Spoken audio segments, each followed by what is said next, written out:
Hi there. Today we're going to explore the plot of the 2003 film, The Sleeping Dictionary. In 1936, the British Empire continued to expand its influence around the world. Young people were completing their education and heading off to work as administrators in distant colonies, hoping to change the lives of local peoples for the better. But more often, it was these lands that changed them. Sarawak, 1936. A young Englishman, John Truscott, having just finished his studies, arrives for an internship in an English colony on the territory of present-day Malaysia. His mother died during his childhood, and his father, a war hero, was killed trying to make the lives of the local people more civilized and to give them education. John decided to continue his father's work and came to Sarawak to help the local tribes. Upon arrival, he is forced to wait. The representative of the local Iban tribe who was supposed to meet him is delayed. Soon, Belansai appears on the pier, the chief's son and heir, who may one day become a leader of his people. He introduces John to the nature and customs of the region and takes him to Henry Bullard, the head of the colonial administration. Belansai considers John naive and too young, so he doubts his usefulness. Upon learning John's purpose for coming, Henry calls him too dreamy. In his opinion, the local tribes are unpredictable and dangerous. He shows John his living quarters and introduces him to the local cook named Famous, who in the past had problems with the law. Despite a troubled past, Famous is a true culinary master, capable of surprising anyone with his dishes. John feels confused. His academic knowledge is of little interest here. Belansai introduces him to the tribal chief, who insists that John drinks with them. Refusal is considered an insult. After that, a traditional show is arranged for the Englishman: songs, dances, and costume performances. There, John notices for the first time a mysterious girl with a gentle smile and deep eyes. He falls in love at first sight, but is afraid to admit it to himself. In the evening, the tribe continues the festivities by inviting John to dance. His poetic speech fails to impress the locals, so he decides to dance with Belansai, which causes general laughter. Unaccustomed to local customs, John drinks a bit too much and falls asleep right in the square. Waking up in the middle of the night, he notices that the atmosphere around has become tense. Some of the tribe's customs can be quite strict. In the morning, Henry explains that although the Ibans may seem friendly, one must be cautious with them. Their traditions are complex and sometimes unexpected. A bit later, the same girl from whom John couldn't take his eyes off the previous evening appears on his doorstep. She is half English and has chosen the boy to become his named wife. A dictionary for exchanging knowledge. John is shocked by the local customs and refuses the nightly games with Salima, which greatly offends the girl. He refuses, since that's not how things are done here. The boy realizes that he cannot break tradition and agrees to let Salima stay, becoming his teacher. He wants to limit their relationship to studying languages together. The next morning, Belansai decides to play a prank on the newcomer and gives him a bag with the heads of Chinese men. John takes it more than seriously, but Salima defends him, as the remains belong to monkeys, and there's nothing to fear. Famous notices that the Englishman isn't interested in the girl and decides to become friends with him. He brings Malacca into the house, a native who returned from England after losing popularity among men. John takes this as an insult, since he likes girls and doesn't need Malacca. In a bad mood, the boy argues with Salima and kicks her out of the house. The next morning, John notices that the girl is living under a tree nearby. It turns out she chose him, and now she can't return to the tribe, since they will not accept her and will consider it a disgrace. The Englishman apologizes for his behavior and asks the girl to return to the house. He is ready to learn and to teach her, but he's against a relationship. A bit later, John meets Aggie, Henry's wife, who is raising young children. She is preparing the lawn for the arrival of their daughter and uses child labor to clear the field for a cricket game. In the evening, John practices the native language for the first time and tries to understand why Salima chose him. The girl does not hide that he dances originally and that she liked him because he seemed different from the other Englishmen. In the morning, Belansai provokes John and says that knowledge is useless. He knows a lot, but the knowledge didn't help the chief's son. The Englishman decides to prove Belansai wrong and suggests an underwater duel in the river. The boys dive, and the whole tribe watches with interest, waiting for a winner. Belansai surfaces first, while John stays underwater for almost 10 minutes. He does not hide the fact that he used an oxygen tank, but notes that it wasn't his lungs, but rather his intellect that helped him win. In the evening, John and Salima continue studying English and the tribal language. The girl shows her favorite book that she inherited from her father, after which the boy labels parts of the body in his language.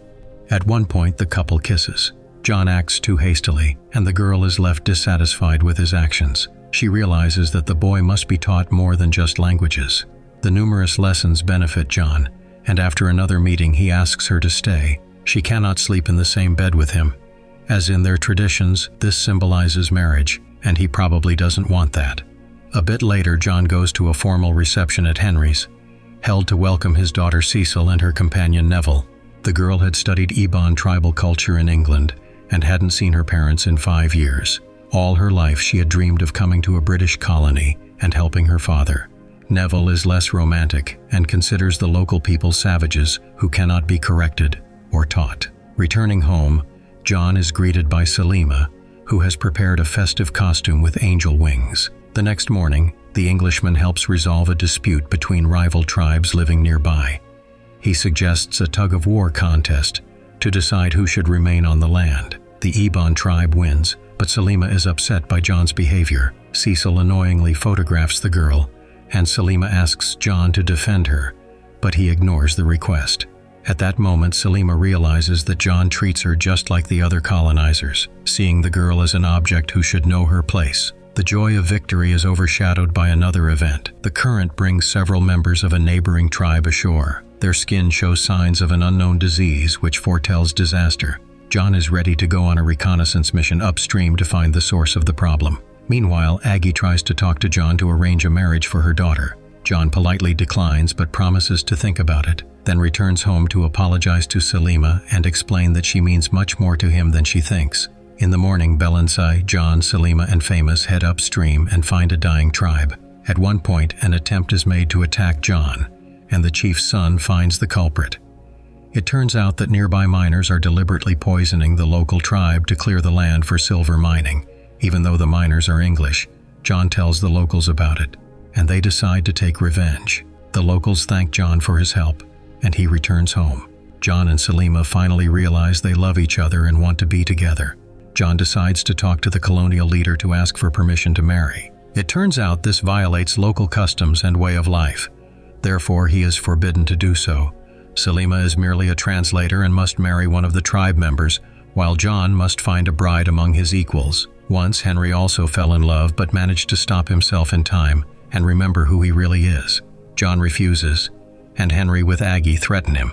The boy can either take a leave and forget about Salima, or face 10 years in prison because, under his orders, a neighboring tribe killed the Englishman who came to the island. He resists until the end and tries to free the girl, who was imprisoned. Salima also loves John, but understands that it's better to give up this idea and promises to marry one of the natives. A year passes. John marries Cecil. Half a year later, the couple returns from London to Sarawak because they want to be closer to Cecil's parents. Upon arrival, John is restless and cannot calmly watch a movie because he constantly thinks about Salima. The next morning, John visits Neville, who has been living among the natives all this time. Neville hates the locals, mistreats the cook, and beats the translator. John dislikes this attitude towards the natives and asks Tipan to kill Neville if he harms her again. Later, John sees Salima with a small child and learns from the cook that it is his son. The girl married Belansai, who accepted her knowing that Salima was pregnant. John deceives Salima to meet her and see his son. He realizes that it will be difficult to change anything but wants to be a father to the boy. At night, Belansai, learning about John and Salima's meeting, tries to kill him. In the morning, Henry reproaches John for his actions and admits that Salima is his daughter by the translator. By law, John must execute Belansai. He hesitates for a long time and postpones the trial to the next day, but eventually, considering Henry's weakness, delivers the verdict against the chief's son. At night, Salima and John steal the keys to the prison cell, free Belansai, and let him escape. The couple plans to flee the next day but must be patient. Cecil tells John that she is pregnant. They share the news with their parents, but after an evening gathering, the wife realizes that her husband does not belong to her. She thanks John for the pregnancy and lets him go so that he can be with Salima. Meanwhile, Salima knocks out the persistent Neville and also leaves the house. Salima waits for John near the steamboat, but he does not come. John arrives a little later and the cook tells him that Salima has gone to the mountains with the child. Henry finds Salima but does not arrest her, admitting that he is her father. The girl had already guessed this and thanks the man for everything he has done for her and her tribe. Aggie is unhappy with her husband's decision and sends Neville to hunt down the fugitives. John catches up with Salima, who has gone into the mountains, but then Neville finds them. He is ready to kill the couple but first wants to torment the girl. John fights the scoundrel and loses. It seems all is lost, but then the natives whom John once saved from illness arrive just in time and kill Neville with 2 poisoned arrows. The couple realizes there is no way back and stays in the jungle with the tribe that saved their lives. Now nothing scares them because they have a baby, and they are happy together. Understanding that they will have to live as wanderers, John is not afraid and invites Salima to dance, and that's where the film ends. Thank you for watching. If you enjoyed this recap, give it a like, leave a comment, and don't forget to subscribe to the channel.